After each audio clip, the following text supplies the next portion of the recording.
Hello mga mamis out there! Ay, hala siya oh! Oh, sandali lang, stop muna. Aba, puro trabaho. Papasok na sa opisina. Pagdating pa sa bahay, kahit pa din. Sandali lang. Relax din pag may time. You're rude! Ano ba ito? Samahan niyo po kami sa masayang segment na to at maraming activities kayo na pwedeng matutunan. Especially now, it's Mother's Day. Come on, mga mamis! Hey! Who? Dalian mo, horsey. Susunduin po natin si Mami Evelyn. Who? Para sa tulad ni Mami Evelyn na mother of 3 na super stressed at busy sa mga gawaing bahay, siguradong makapagre-relax siya sa organic farm na matatagpuan sa isang retreat center sa Bustos, Bulacan. Wow, look at this! Mami Evelyn, you're so beautiful naman, ha? O ito, do you love flowers? Of course, yes. Like this, ha? Oo. What about plants? Oh, yes. Totoo? Oo. Sakto mga ka-good news. Naku, dahil yung una nating activity, tungkol sa vlogs! Wow. Let's go! Gusto mo na? Oh, so Sige. Saan ba tayo dadaan? dito na lang ata. Ay, natatakot ako. Saan ba? Dito tayo. Dito. Very peaceful ang ambiance dito. Mula sa mga bonggang villa hanggang sa luntiang kapaligiran. Dito sa Daily Bread Organic Farm, isa siyang retreat center na pwedeng pamilya dito ma-feel kayo, marirelax kayo. Then, ang Mother Nature is, kita mo, so green. Very relaxing. Relaxing sa mga mata ang green scenery. Pero hindi lang picture taking at pasyal-pasyal ang pwedeng gawin dito. May bagong matututunan dito si Mami Evelyn. So, Ma'am Lilet, ano po ba yung gagawin? Ang nasa harapan po namin, merong kamatis, merong sili, pero hindi po kami magkukook, magpa-plant. This is not cooking but planting. Yes. At, sige po, ano po yung gagawin? Simple lang po ang ating gagawin, Mami Evelyn, para malaman nyo po kung paano yung pag-harvest, farm to table, organic soil ang gamit natin. At ang magiging harvest nyo po is very nutritious and healthy, free from synthetic. Okay po? Simple lang ang dapat gawin. Itanim sa soil plastic bag ang buto ng kamatis at sili. Tsaka basain ng tubig. Mas mainam na organic soil ang gamitin o yung matabang lupa na mula sa mga na-decompose na dahon at ipa o balat ng palay. Diligan ang mga halaman araw-araw at iwasan ang paglalagay ng mga fertilizer o gamot para mapanatiling organic ang mga ito. So, ibig sabihin, okay na po tayo, may mga tanim na tayo. Yes po. Ganun lang po siya kadali. Yes, ganun na po. Meron na po kayong pwedeng sa home consumption nyo na kung malayo-layo kayo sa palengke, hindi na kayo mararatel na pupunta pa ako kasi meron na kayong ready sa bahay. Opo, kasi itong mga tinanim ni ma'am, ito yung kahit na nasa paso lang, di ba ma'am? Opo. Malaki ang benepisyo na makukuha ng ating katawan mula sa organic veggies. Mas mataas kasi ang vitamin at mineral content nito kumpara sa ginamitan ng commercial fertilizers. Dahil fresh at walang halong chemicals, mainam ang organic veggies na pampalakas ng immune system at panlaban sa sakit tulad ng cancer, ayon sa eksperto. Ito na po ma'am yung Ito na po yung tinanim natin kanina? ano po? 3 months na po bang nakakaraan? After 2 to 3 months po, ito po, meron na po siyang bunga. Okay. Ito na po. Ito pong tanim nyo na to, 3 months na to? Yes ma'am. Okay, ito pero na ilang siya araw po. po bago maging pula na siya? Days na lang po siguro, no? Opo. Mga within a week po. Within a week po pula na to? Opo. Unti-unti po siya magtaturn ng red. Tapos kung magtitinola po kayo, pwede rin. Ito masarap din to sa tinola, di ba ma'am? Opo, yung pong dahon. Tsaka Opo, small opo. mais.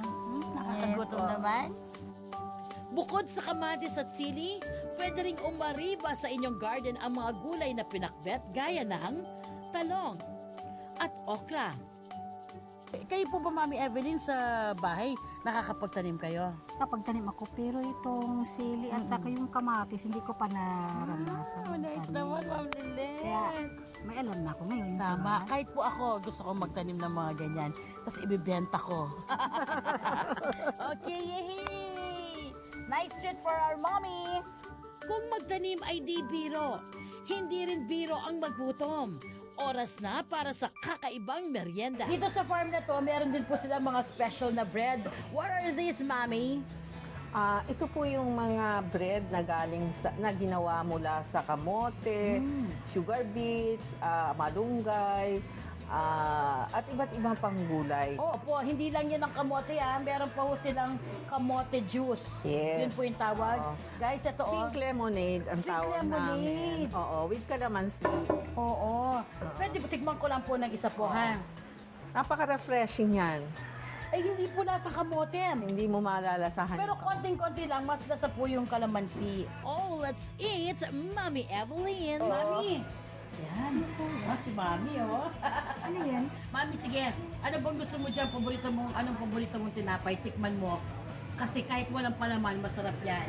Sige nga, pakitin nga sang ano. Ito nga. Tikman mo lang, ha? Ako nga yung, ang sarap naman ito, mami. Ano, makakagat lang. Masarap na agad, ha? Ang sarap. Ano po lasa? Kamuti talaga. May kamuti sa lasa. Hindi na kailangan ng palaman eh. Di ba? Masarap siya, tapos crunchy pa yung dito. Kasi kalabasa. Masarap talaga siya.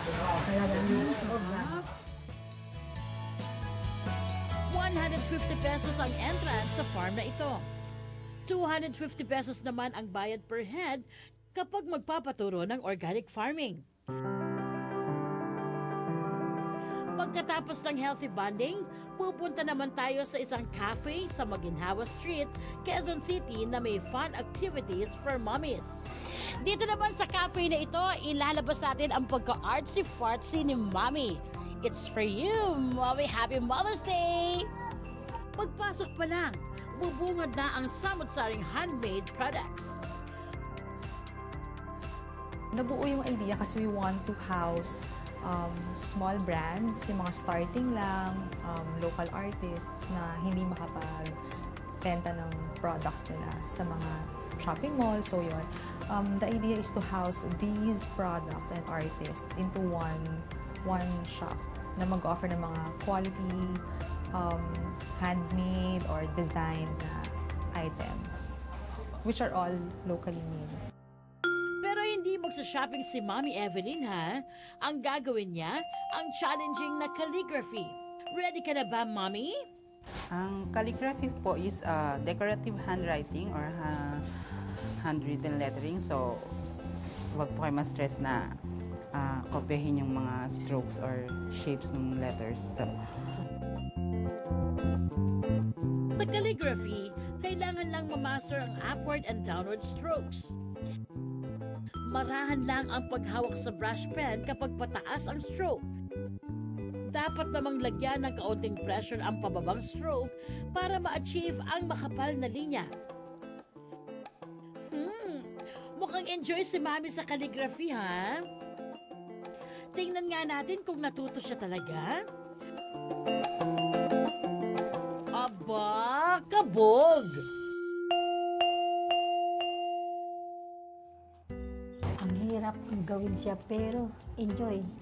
At may matuturo ko rin sa mga apo ko na magagaya na itong pagsusulat ng ganito. Nakaka-enjoy siya kasi parang paglibangan mo na may matutunan ka. So this Mother's Day, all moms from different walks of life with different ages can come here to enjoy our workshops or have bonding time with their kids at the cafe or siguro shopping kasi shopping is, bonding time talaga ng mommies with their kids yan. So it's the perfect place to visit this Mother's Day. 1,500 ang bayad sa calligraphy workshop kasama na ang materials. Patuloy ang largas sa huli nating mommy-friendly destination. Dahil pagod na ang mga paa ni Mami sa kalilibot, deserve ng kanyang feet ang maging happy. Hello mga mommies! Good shoes takes you to good places. Siyempre, ang huling treat namin para sa mommies, let's go shopping. Aha, gusto niyo yan? Sa store na ito sa Marikina City, all look at this, bagsak presyo raw ang itinitindang mga sapatos.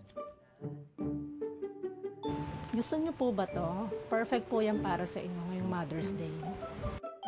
40 years na sa shoe industry ang pamilya na nagmay-ari ng store. Dahil tatak Marikina, subok na ang quality ng kanilang mga produkto. Ang pagsasapatos sa isang skilled or talent na mabusisi, kaya kailangan madetalye yung pagkagawa nito.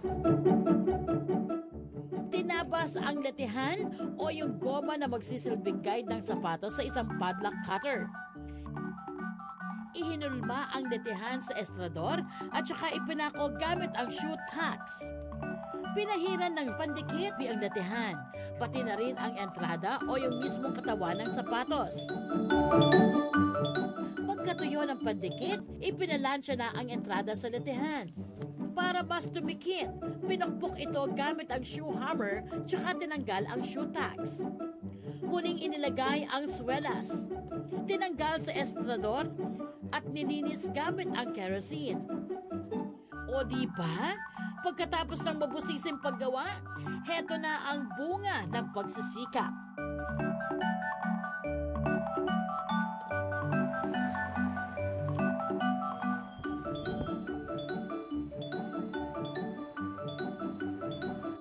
Na-enjoy ko talaga kasi yung mga sapatos nila matibay at masarap pakiramdaman sa paa. At bukod doon, ang mura pa.